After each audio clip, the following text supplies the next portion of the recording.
Well, hello everyone. Um, yeah, it's a different one today. Don't have any guests, and I don't have my sister. Sister was supposed to jump on, but she had a last minute emergency. Let's try and jump on yourself, Mr. Joby. I was thinking today, I've been thinking a lot about a lot of things. And one of the things I was thinking about was how I'm a competitive person. And I think a lot of people are competitive, even though they might not want to admit it. If you're a stay-at-home mom, for instance, you're probably competing with other stay-at-home moms as far as, oh, she makes her own mayonnaise, and well, she makes her own blah blah blah, and oh, they take their kids on nature walks, and humans are just very competitive creatures, and I think it's what separates us maybe from nature. Nature seems to stay in its lane. A squirrel doesn't look at as far as I know anyway, a squirrel doesn't look at a duck and think, oh man, I'd love to be able to fly and land on a pond. I think it's just satisfied gathering nuts. And, a duck doesn't look at a squirrel and think, well, I wish I could gather nuts. I think that's the beautiful, maybe calming quality of looking at nature. It brings us calmness because it just is. It kind of lives in its isness. Of how it was created, a tree. It always amazes me that, I've said this before, you walk into nature and you see a tree growing by itself, not being noticed by humans, maybe, and just seems so solid and peaceful, and staying in its lane. But whereas humans are always competing with each other, wishing we had someone else's stuff, looking over the fence, comparing.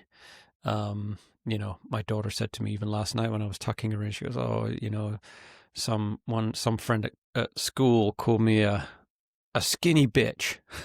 And I said, well, you understand that they're projecting because they're probably not skinny.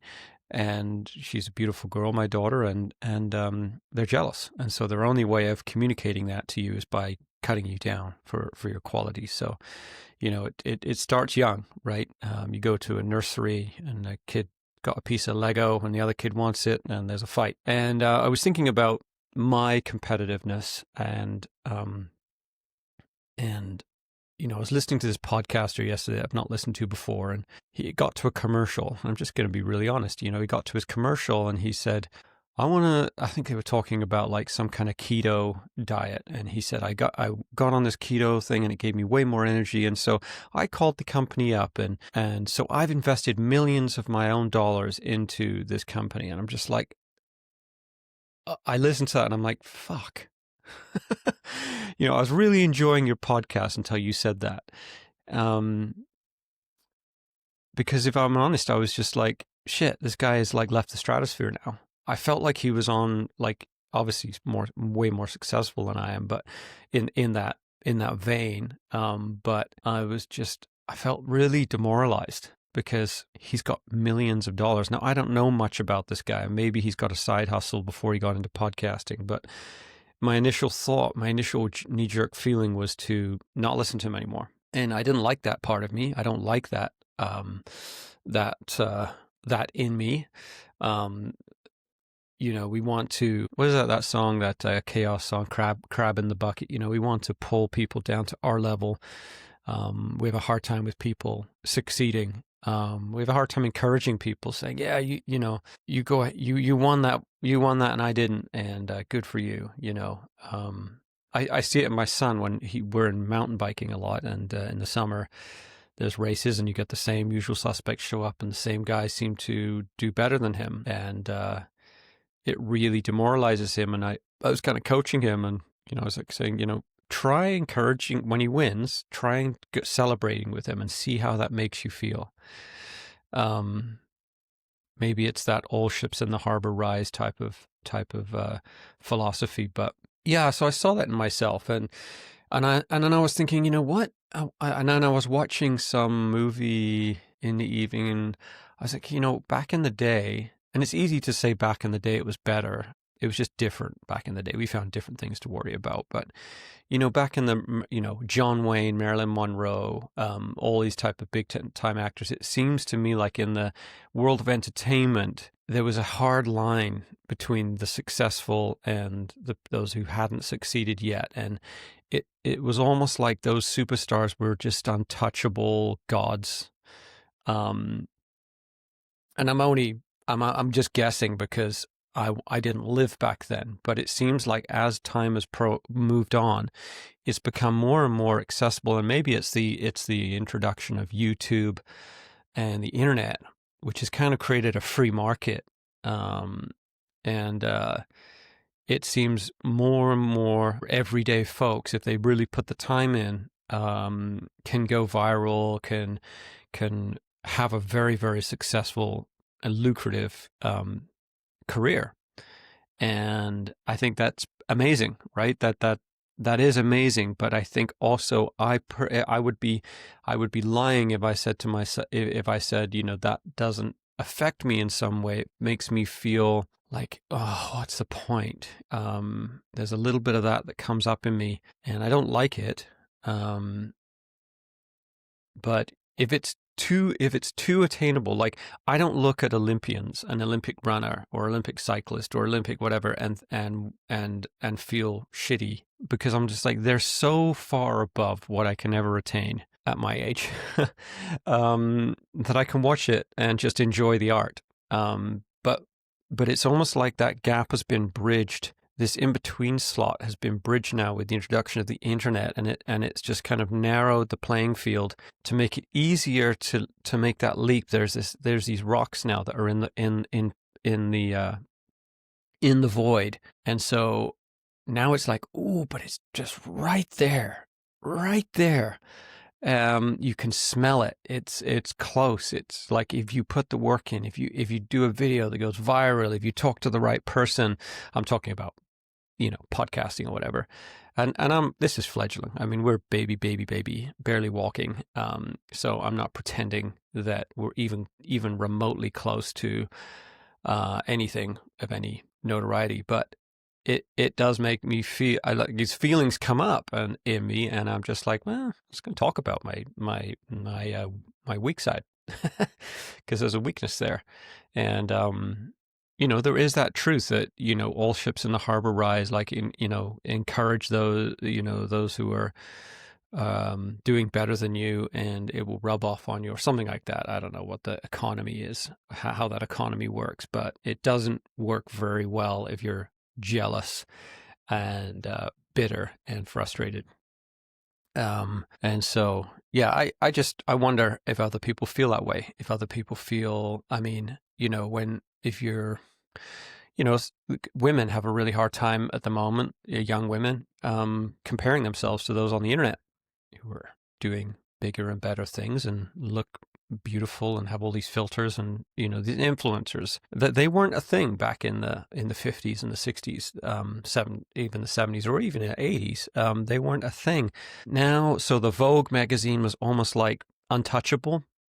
I'm guessing it's like, well, I'm never going to be that. Like they're almost like, we create these gods, right?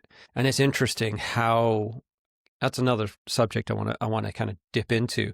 Now it's like, influencers could be living just down the road from you. It's like these all of a sudden the big cavernous gap between Vogue, front page of a Vogue, and your regular Joe has been shrunk because of the internet, and lots of people are doing it. And so you kind of like, it makes, I feel like it makes you feel shittier because it's so close, like it's like right there.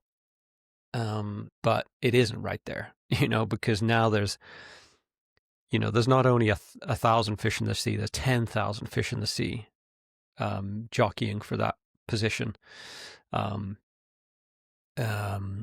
And so, yeah, I don't know. It's not going to change. Nothing's going to change. Nothing's going to go back. And part of me is like, wow, that equal opportunity, that opportunity for all of us to be able to rise above is amazing. It is amazing. I just, again, feel this sense of overwhelm. And yeah, when you think that's just a few players in the game that are doing really well, think again, because you zoom back and you realize, holy shit, there's tons and tons and tons of people.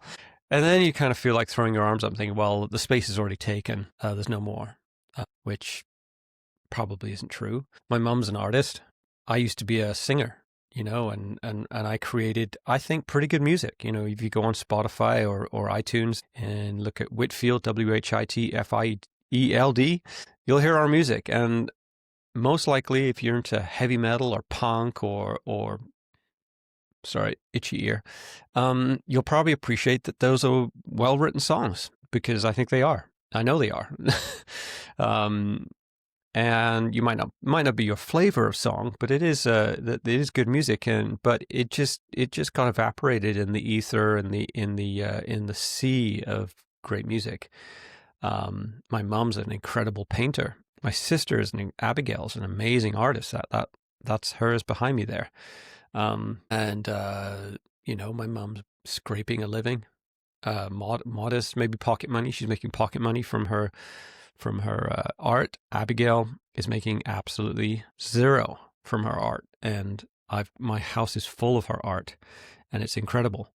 I'll show you. You can see that. That's Robert Smith from The Cure, and that's an original piece that I asked her to do because I love the band. That's one of her pieces. She's got loads, and she's lost in the sea of art.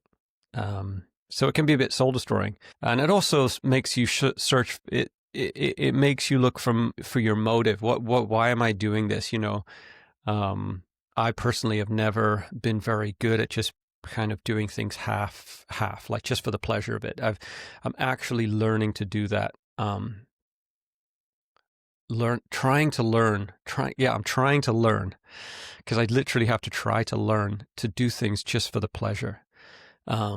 I'm just hardwired to go full send on whatever it is I'm doing. And if I can't attain greatness in that area, then I will more often than not just pull the ripcord. If you look past at my history with those types of things, I'll just pull the ripcord and try something new. I used to race bikes when I was 15. I got into bike racing, road bike racing, and it was my life. Like 5-6 years, that's all I did, live, breathe biking. And I put my heart and soul into it, and I'd show up to races and get left behind sometimes because I was just training by myself. I didn't have a big group of people, so I wasn't being pushed to the limit of what I could do. And I remember riding my bike in a race and getting dropped. It was a race of about 100 people, getting dropped between the breakaway group and the pack or something like that. And I'm in a country lane. There's no spectators at this spot of the course. And I was just shouting at God, fuck you. Like, I can't believe you. Just let me win. Just give me somehow expecting God to just kind of come behind me and blow wind behind me and just blow me up to the finish line. That was my belief. Because I grew up in a Christian home and I believed God was going to do something like that. And it pissed me off that he didn't. And I'm not naturally talented at sports. I try. I'm the guy that works twice as hard as everybody else and still doesn't get super close to the guy who's just naturally gifted and doesn't have to try that hard. And then one day I just quit. I threw it all in, and I sold my bike and just never touched a bike again. Literally never rode on a bike. It was all I did to zero. And then I moved from that to a bunch of other things. Like I was working with First Nations people, homeless people, doing relief. I went all in on that, just like all in. All I did was that. That's all I thought about. I couldn't pass a homeless guy without pulling my car over and going to sit with him or talk to them. There was we were down in Seattle on the weekend, and there was an Aboriginal day, and there was, these women drumming on their drums, and, the me of like 22-year-old me, would have gone and just tried to mingle with those folks and try to, so like drawn. And then I just overcooked myself and completely cold turkey stopped. Like, it's the weirdest thing. I just like, boom, stopped. I mean, it feels like, who was that guy? And then I did the same thing with music. So yeah, it's a weird thing. And so I have to learn to just do things for pleasure. I think hunting was one thing. I've kind of dabbled in hunting, and that was very humbling, because you put so much time in. Like, you drive to a place, it's like a day drive, and then you invest days of just hiking through the bush and often see zero. And you really have to ask yourself over and over again, why am I doing this? What is in this? From, like, it's rare that you see an animal, because the outback here in Canada is so massive, and the skill level is minimal. I haven't had a lot of practice in it, and I kept having to tell myself, this, you're just in nature, just enjoy that part. And there's a real tension there that I struggle with, and maybe you struggle with it too, is that kind of mediocrity, maybe, or and then having to find that vein of the pleasure that might not be winning per se. Marriage, a relationship can be like that, right? The romance kind of wanes off a bit. It's not like it was when you were dating, and then you were just kind of in for the grind sometimes, and you have to kind of find. Well, I think in a relationship, there's things that lock you in. Kids, a home, you're financially intertwined with each other, and some of those things kind of can lock you in. I'm not saying that I have a bad relationship. I have a great relationship, but it's definitely a lot of work. And that original fire is not as hot as it used to be, if I'm really honest. It's you have to mine that out. As soon as you throw kids and work and life and stress into the equation, it muddies the waters of that initial fire in a relationship that brings you closer. So yeah, anyway, I was just kind of thinking about that, and I think humans are always torn and struggle with just being okay at something, just enjoying the moment. Some people really do, and they got it figured out. But for a personality like mine, my DNA, it's a struggle. It's a struggle just to be okay with that. And there's a call to find the deeper pool of fulfillment that might not be in the world's eyes successful. Do you know what I mean? It's like it might just be you and the thing, or you and the creator, or you and nature. Yeah. I listen to this podcast called Modern Wisdom every now and then with Chris Williamson. Again, another very successful podcaster, but he's put the work in. I think in 7 years he's done over 1,000 podcasts now, and making a very tidy living at it. So he did a podcast recently, number 999, and just kind of, I listened to it twice, actually. My wife and I went to Seattle to see one of our favorite bands with some friends, and on the way, we listened to this podcast, for me, a second time. And there was so much gold in it. I think he was kind of like the best of, and what he's, so I'm just pulling up my notes on it, but what he's gleaned over the last 100 podcasts. And I'll share a couple things that really hit me hard. And one of them was time. Like, the older you get, the older I get, time seems to go faster and faster. And you kind of get this panic, anxiety. It's like, holy shit. Like, my kids are growing up super fast. Life is zipping by fast. I can't believe it's Christmas again. I can't believe it's my birthday again. I'm another year older. And there's this little bit of panic that can set in when it comes to time running fast. And he said this very simple but true fact. And I'll share it with you, because maybe you didn't listen to this podcast.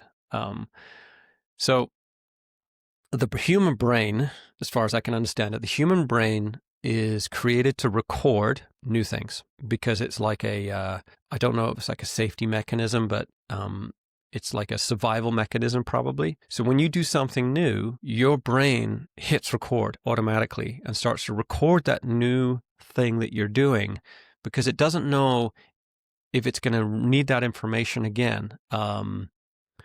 Say you're walking through a maze and you want to find your way back, your brain is going to record the way you walk because it's like it knows that it's kind of going into a situation where it needs to find its way back. So subconsciously, your brain records new things that you do.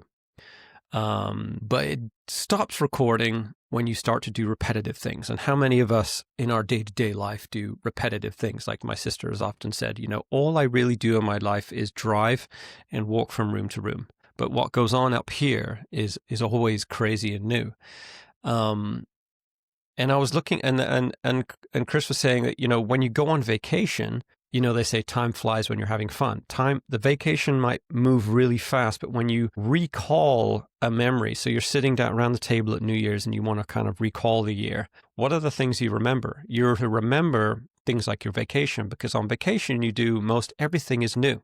You're in a new environment, new place, new adventure, new. And so your brain has recorded all that. So when you recall your year, you'll remember all the things that you did that are new. And so I think the call is, to me, and maybe to you, is if you want time to slow down, do more things that are new. And I'm reminded of this movie. Oh God, who's the guy that played Ace Ventura? Super famous actor, comedian. I can't remember his name. You know his name. You're probably saying it right now. It's so-and-so. He's a Canadian guy too, Canadian. Anyway, he did this movie called Yes Man. It's a comedy. And he was, the story goes that everything he did was like, no. Hey, you want to come out tonight? No. You want to come to a party? No. This is this? No. Hey, we should get together? No. And so he just did this, just shut down the door of everything new. And then he went to this conference and the guy kind of, this spell came over him where he had to say yes to absolutely everything. And it was hilarious. Everything that came across his path, he would just say yes to. Jehovah's Witness would knock on his door. Yeah, come on in, and he had the time of his life. And that movie, although it's a comedy, actually speaks to me quite strongly about saying yes to more things than you say no to. And it is like, when I'm mountain biking and I come across a huge rock fall and I can see the tire tracks go down there, and I'm like, a lot of people have done this before me and my bike is the same as their bike, more or less. I should be able to do it. And that becomes this faith factor where you just send it. You just go, all right. And you drop in, and more often than not, you survive. And I think life presents us with opportunities all the time, and if you're anything like me, often you'll say no. Why do I say no? I think I say no because again I don't see the way I am is that I have a hard time, and I've shared this a lot before. I have a hard time with walking away from work, from a project. And so if I'm like right now, I'm building a chicken house outside, a portable one that's on wheels. And anything that pulls me away from that project is really hard to do. Because I'm so focused, for good or for bad, in finishing this project that I've started. And so if someone says, hey, like this weekend, I'll give you an example.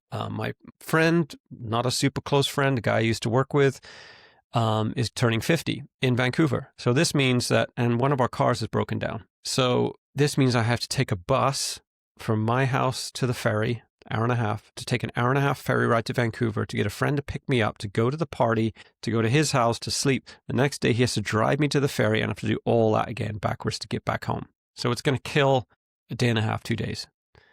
And I'm sitting there at my phone just looking at the schedule, and I was like, am I going to book this bus? Yes, no, yes, no, yes, no. And eventually I just heard this voice from this podcast, and this kind of feel like this, like something's calling to me to say yes to more adventure.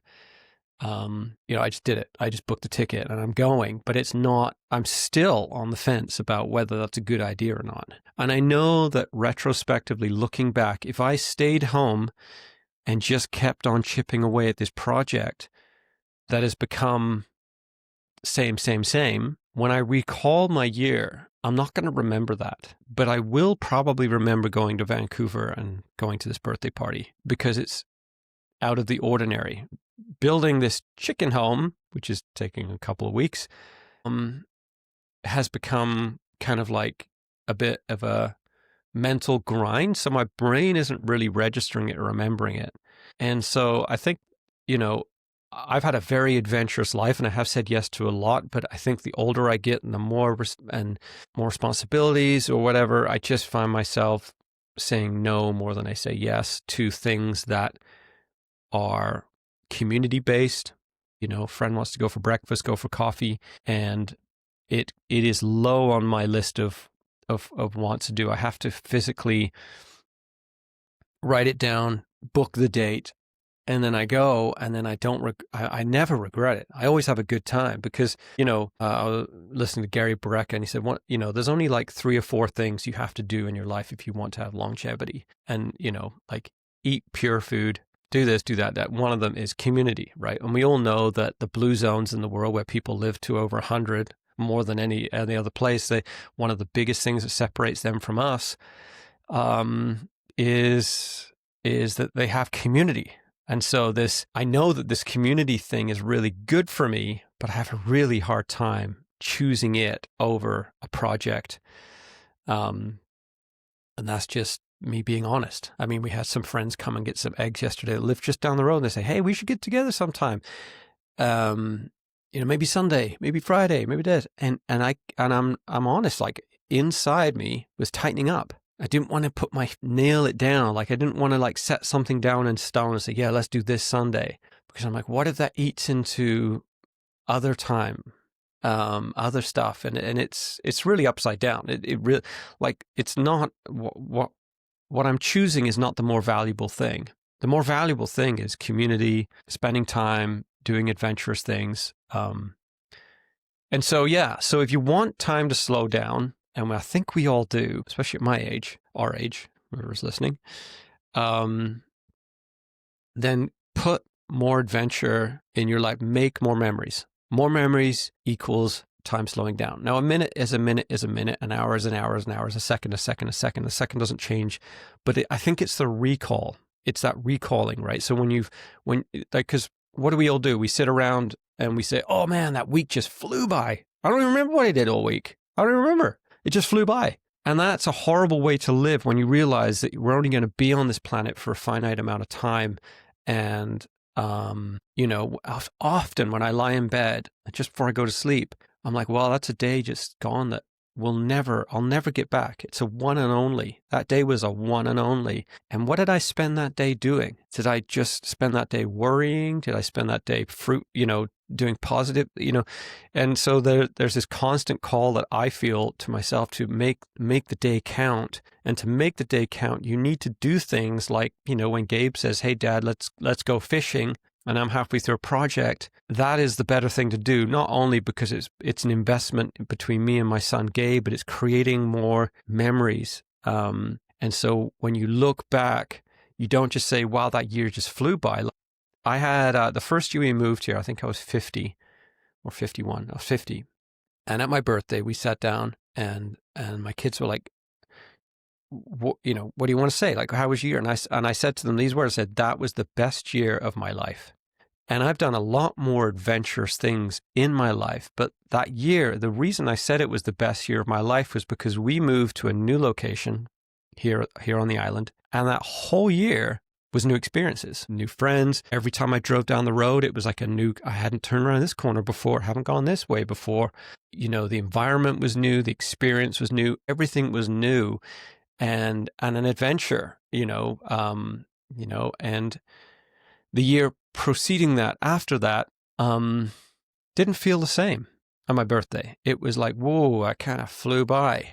What happened here? And now I'm realizing, it's because you've got familiar with that place now. And now you've started to get into the rut of doing the same old thing. And so, Chris said this, he goes, much better that you look back at your life in your old age and you just see a corridor of amazing paintings and just all these experiences than looking down a corridor of just bland drywall and white paint. So, I encourage you all, and I'm encouraging myself, when an opportunity crosses your path, hey, let's go out for coffee. Let's do this. Let's go camping. Do it, because what you're doing is you're creating a memory that you'll then be able to recall, and it will give you the illusion that time is not moving too fast. When I was growing up, we were quite a very Christian, religious upbringing, and we had this prayer tin. And it was a tin in our table. And in England, when we grew up anyway, we'd always eat breakfast together, we'd always have dinner together. It's very different when I moved to America, where they said, well, we eat together at birthdays and Christmas. And so we'd have this tin, and it was full of popsicle sticks. We called them lollipop sticks. And on the lollipop sticks were written different things, like a missionary family we knew, or someone across the road, or our neighbor, or a friend. And so you would just pick one out, and when we go around the table, and you'd pray for whoever was on that lollipop stick. I was saying to my wife, I was like, we should do that and just put a whole bunch of different things to do. Go to the movies, have a coffee, play a board game, go for a walk, pack up a tent and go camping. There's this one spot in Yes Man where him and this girl, they just go to the airport and they say, what's the next plane to leave the airport? We want on that plane. And it took them to like Nebraska, some tiny little town, nothing town. But they had a really great time and created a memory because it's completely random. And I thought for me and my wife, like that would be a good thing to do. And I should do it. I'm going to try and do it, but just pick a popsicle stick out, whatever's on there, you have to do it. And, it's scary to do those things, but I don't think you'll ever regret it. I don't think I've ever regretted doing anything that's like a little outside the box of my norm. So yeah, a long and the short. A long story, long journey. It was regurgitated from a podcast, so I'm not going to say this is an original thought of mine. It's not. It was regurgitated from Mr. Chris Williams. Let's read here. I'm just looking at my notes I took from, another thing that Chris talks a lot about, because I feel like I'm very similar to him in this way, is that work. Again, it kind of touches on what we've already talked about, but workaholism. Really. And he said that chaos is a way of distracting ourselves from unwanted emotion. And I realized in my life that my chaos, my work, my day of a full agenda, although it gets a lot done, there is a part of it where I'm running away from just sitting with myself, or even facing my own issues, pain. A relationship has a funny way of digging up the earth in your life. Like it has a funny way of exposing your issues. I mean, I think one of my biggest struggles, really honest here, is intimacy. Because, I love my mom and my dad's passed, but didn't grow up in a really affectionate home. There wasn't a lot of cuddling, not a lot of closeness. We were very independent. And I think what really shows how independent we are is that my family's all over the world. Like I got a sister in Holland. I got a sister in New Brunswick, in Halifax. I got me here in Canada, in Vancouver, and another sister in England, and my mom who jet sets around as well. And so we're very independent, and you can look at that and think, wow, that's amazing. And it is, but there's something that's lost in that too. Every strength is a bit of a weakness, and closeness and intimacy has taken a backseat. And I have a hard time with I don't know, just being really free with, I love you, you look amazing, you're beautiful. I mean, all these things come out when you first fall in love, right? Like it's almost like this like heightened sense, and but the true me really struggles with closeness and empathy. Not a lot of empathy was shown to me growing up. And again, I'm not trying to throw my mom under the bus in any way, shape, or form, but it's just the truth, it's just the way we were raised, and it probably reflects into the way that my parents were raised. I don't think my dad had a very close relationship with his dad. In fact, I know he didn't, and so it's very hard to model closeness when you never had it modeled to you. And I think through the generations, you can whittle away at that and get better and better at it. And so, so I struggle with that, and I'm working on it, and I'm trying. But to me, if you were to say, go dig a hole 50 foot deep in the ground, I could do that a lot easier than just coming up with some emotional, wow, I love how your hair looks today as the light is shining through it. Like, I think those things, but to say those things makes me feel so exposed and vulnerable. It's much more scary than going on a crazy mountain bike ride down some rock face. And it seems bonkers, but it really is. Like, I feel like bound up inside sometimes to say those gushy, loving things, and I'm working on it. And so I think a busy life, you fill yourself. It's kind of like a hedge against facing your own shit. And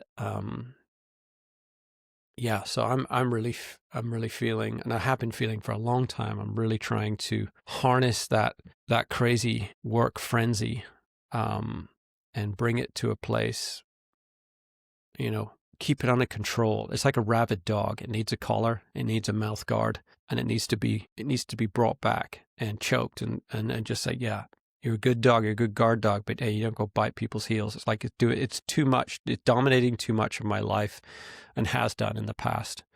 And so there's definitely a call there that feels like an unsurmountable mountain. Like it's so easy for me to get trapped into busy and work.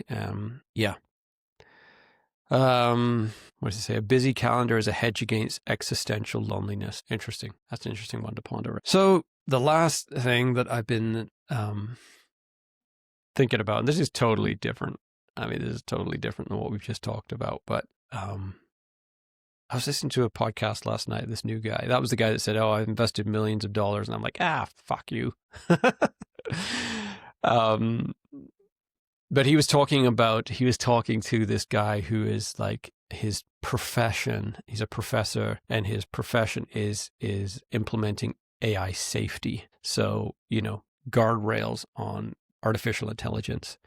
And it was a shockingly depressing podcast. Well, not depressing. It was. I learned a lot, but it's bonkers to think about where we are going in the world of AI and AGI, which is artificial general intelligence. So what I'm learning is that there's artificial general intelligence, which I believe is, I don't know the right acronym, and I really don't know what I'm talking about. But I think like AI, if harnessed in the right way, so you could use AI to create a cure for breast cancer, for instance. And that would be a harnessed kind of channeled use for AI. So you create AI to just look for that one solution. I believe, as far as I've learned so far, is that artificial general intelligence is kind of like AI in everything. It's like AI is free. It's everywhere. It's for any application. And what this guy was sharing was that that's a very scary prospect. And his prediction is, if we carry on on the trajectory that we're going, at the pace we're going, because I think what's happening now is that, if you look at the Industrial Revolution, it was a lot of change was happening, but it was fairly slow. Like, they created a steam car, and I think there was a lot of years where that was they started whittling away at refining that, but it wasn't like a big leap from steam car to combustion engine. There was a lot of time that passed between all of these great advances from the Industrial Revolution on. But now we're living in a time where it seems like every month or every couple of weeks, there's a new iteration and a new advanced form of this artificial intelligent technology. It's not years and years and years. It's like literally 2 weeks go by and there's another bump up of huge advance in the arena. And so what he was saying and this is a very intelligent person that's done written a lot of papers on this. He believes that in the not too distant future, there'll be almost 90% unemployment because AI will basically just, it's like a massive fishing net in the ocean. It's just going to pull collect all of the jobs. And you kind of think to yourself, well, they'll never replace farming. Well, yes, it will. It'll all be, I mean, if you're an employer and you can have, I mean, I get asked all the time, hey, do you want a personal assistant for $50 a month? You're paying your personal assistant this much a month? Well, for $50, you can have a virtual one. And if you're a numbers guy and you just think, holy shit, well, yeah, I can get it done for a fraction of the price and still make the same profit, still make more profit, still have the same productivity for a fraction of the price. It's very tempting to do that. Why wouldn't you? And so we're seeing that all the time, right? You go to a shopping center now, like you go to Walmart, you go to any big shopping center, and there's no more cashiers. I mean, it's become like one or two self-checkouts to they're all self-checkouts now. It's rare that you speak to a human being on the end of a phone on any complaint line or any customer service line. It's, 90% automated. And so the landscape has been changing very, very fast. And it seems like, the guardrails are like Sam Altman is kind of heading up I think he owns OpenAI or runs OpenAI. And from what I've heard from people that have worked with him, have said that he's not very concerned with the safety aspect of things. He's more, that's secondary to him. And then there's artificial superintelligence, which as far as I can understand at this point, is that's almost like godlike original thought. That's like quantum computing type of power. When you look at Skynet, which was the Terminator movie, which is an old movie, but extremely prophetic. That was an artificial superintelligence. It was operating everything. And it seems like we're not too far off that being a real thing if no one stops it, if there's no checks and balances. And yeah, it's bonkers to think, like you think, okay, if there's 90% unemployment, but all of the tasks are done by a very cheap,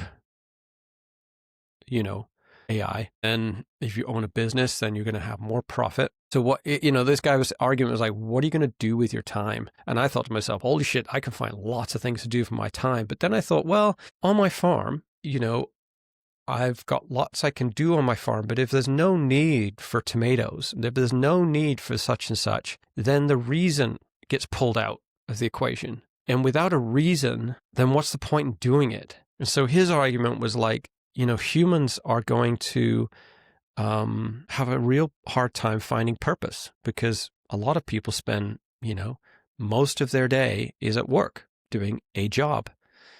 And some people hate that. Some people find a real sense of purpose in their job. And what if that gets evaporated? Then we're going to have a lot of restlessness, a lot of fidgety.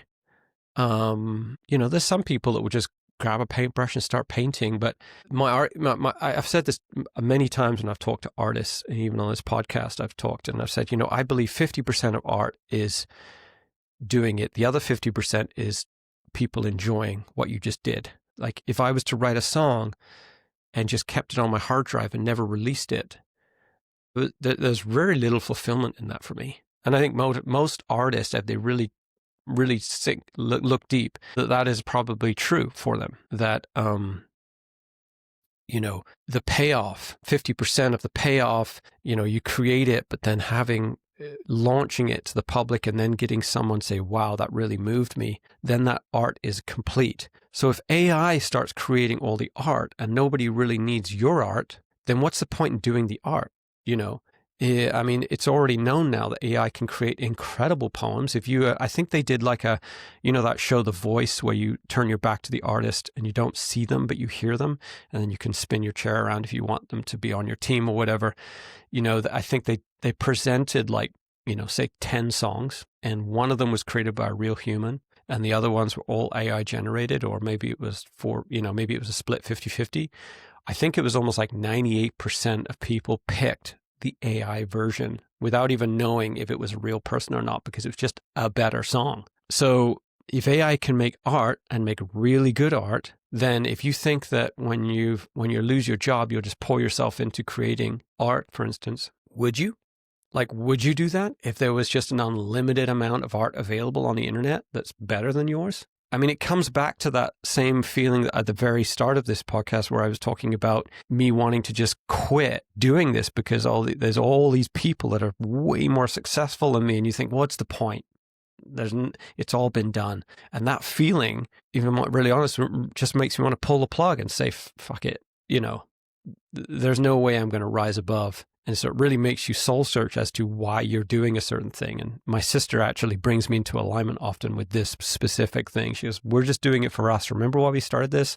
It's just for the two of us to connect. I'm like, oh yeah. Got to remember that. So imagine 98% of the jobs or 90% of the jobs get taken away by AI. And then you've got all this free time. But you then think about what you would do with that free time, and think about how you would feel if no one really wanted what you just did with your free time. Like if you were painting a painting with your free time, but everyone's like, yeah. And you go to some art show, and it's like, no, AI did this one over here for $2, and it's better than you. And you want 1,000 for yours? I'm not buying that. It's worth thinking about, because these things are right on our doorstep. I don't know how we can stop it. I think humans need, greed, for power and for innovation way supersedes the guardrails. We just cannot stop ourselves. We're on a treadmill now that's not turning off. So I think these things are, if you have young children, this is something we need to think about with our children. It's like, what kind of career are you going to go after? And is that career easily replaced by AI? Because that's not like a dream thing to think about anymore. That's a reality that's on the horizon. I think the only thing that's going to stop the trajectory that we're on as a human race would be some kind of cataclysmic event, like a meteor hitting the earth or a massive volcano or earthquakes. That would be a big reset moment where, all of the data farms just get wiped out, and it's like you have to start from scratch again.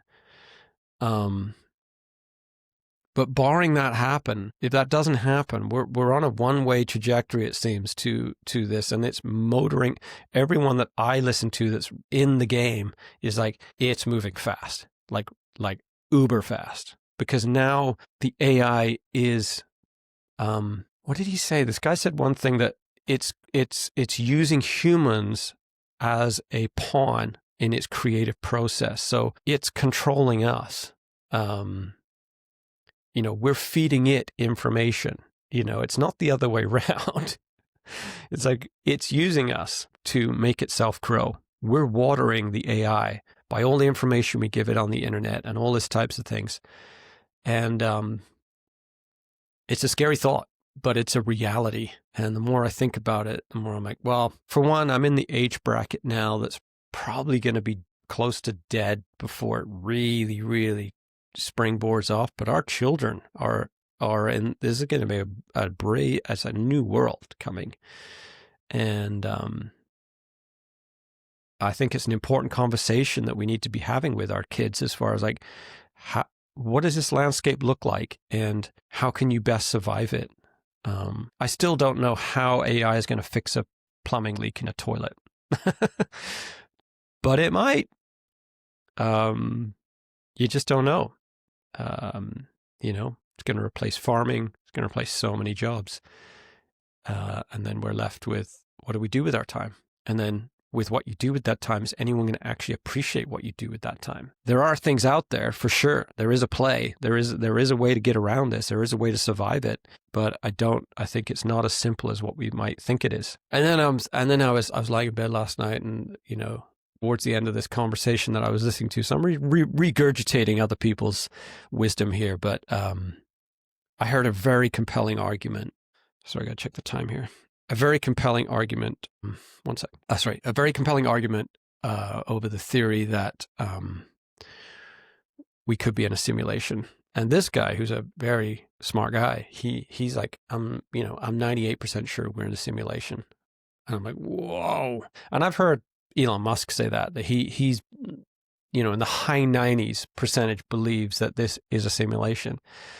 And he said, take all the computers, all the gaming consoles in the world, and each gaming console has multiple games. So if my son had a gaming console, he might have 8, 10, 12, 15 games. Each game, you can create your own universe inside that game. Times that by however many people, I don't know if it's close to billions of different worlds inside that game. And so I still haven't unpacked this thought, so I might just edit this out and not put it in there. But, there is a possibility that a super intelligent something has created this world, because you can put VR goggles on apparently, and it feels like real life in there. I've heard, what's this game, Grand Theft Auto? You can create a whole world in there. And there's people in there that are just like, if you go into the world of Grand Theft Auto, as far as I've been told, there are people that go in there and they're like a librarian, or that someone that works at the motor vehicle licensing place, and they have an apartment in the game, and they have to go to a regular job in the game and put in regular hours, like real-time hours, to get money. So there's people that sit in the cop car and pull you over for a speeding ticket, and it's like you have to go pay that ticket if you want to be able to drive your car inside the game. I mean, it's like closer to reality. It's so parallel to real reality, but it's an alternate reality. And I'm sure that there are people that are living on craft dinner and in some scuzzy basement, spending most of their time with their goggles on in this virtual world. So what if this is a big game? This is a simulation that has been created for us. And they're like, well, in this world, we need to create a God. They need to have something to believe in. And they need to have ambition. The more you think about it, the more you think, holy shit, we could be. We could be in a simulation in someone's game that's super, super elaborate. Maybe when you when you watch those shows and you see people that have almost died and they say they saw this great light, maybe you're touching the edge of the game. Maybe you're coming out and you're seeing the creator, and then you're coming back and then you're sucked back into the game. Maybe that's the veil. It's a huge maybe, but I don't know. It seems like we're in the game, creating the game again or something. Maybe someone's just sitting there having a great old time creating this world, kind of like Sims or any of these games where you create worlds. Maybe it's like that on a massive scale. And then you kind of think, so, okay, if we are in a simulation, does it make you not want to live anymore? What's the point? I think if I knew we were in a simulation, then I would probably live way more in the moment and not give a shit nearly as much as I actually do. Because if you realize that it was all kind of fake, like this afterlife seems to keep us going, then you would just be like, well, there's nothing to lose almost. I don't know. It would almost free you in a way to be less concerned about the things we're now concerned about, potentially. I don't know. I don't know how far I can take that thought. I need someone else to help me pry it open. But that was the first time I had it presented to me in a way that made me actually stop and think, whoa, there's something there. And I know that if you're a religious person or you believe in God and Jesus and heaven after hell, and heaven and hell and all of those things, it's like almost a sacrilegious thought. And you're probably laughing at me, thinking what a joke you are. But what I like about not being locked into religion is that I feel freer to be able to have these thoughts and not feel like I'm going to be struck dead, just to be able to entertain it and think about it and mull it over talk about it and wander. So I gotta go. I gotta get my son ready for school. Hope something I said stuck. Thanks for letting me ramble on for an hour. Whoa! And next time my sister will be there. She's an interesting girl, isn't she? She's got great wisdom. Whenever I listen to the podcast with her in it, I'm like, she's got so much gold and has such an amazing way of unpacking things. And it's great. So anyway, gotta go. Love you guys all. Thanks for following us. Please hit subscribe. Please share with your friends. And we'll see you next time. Check you later.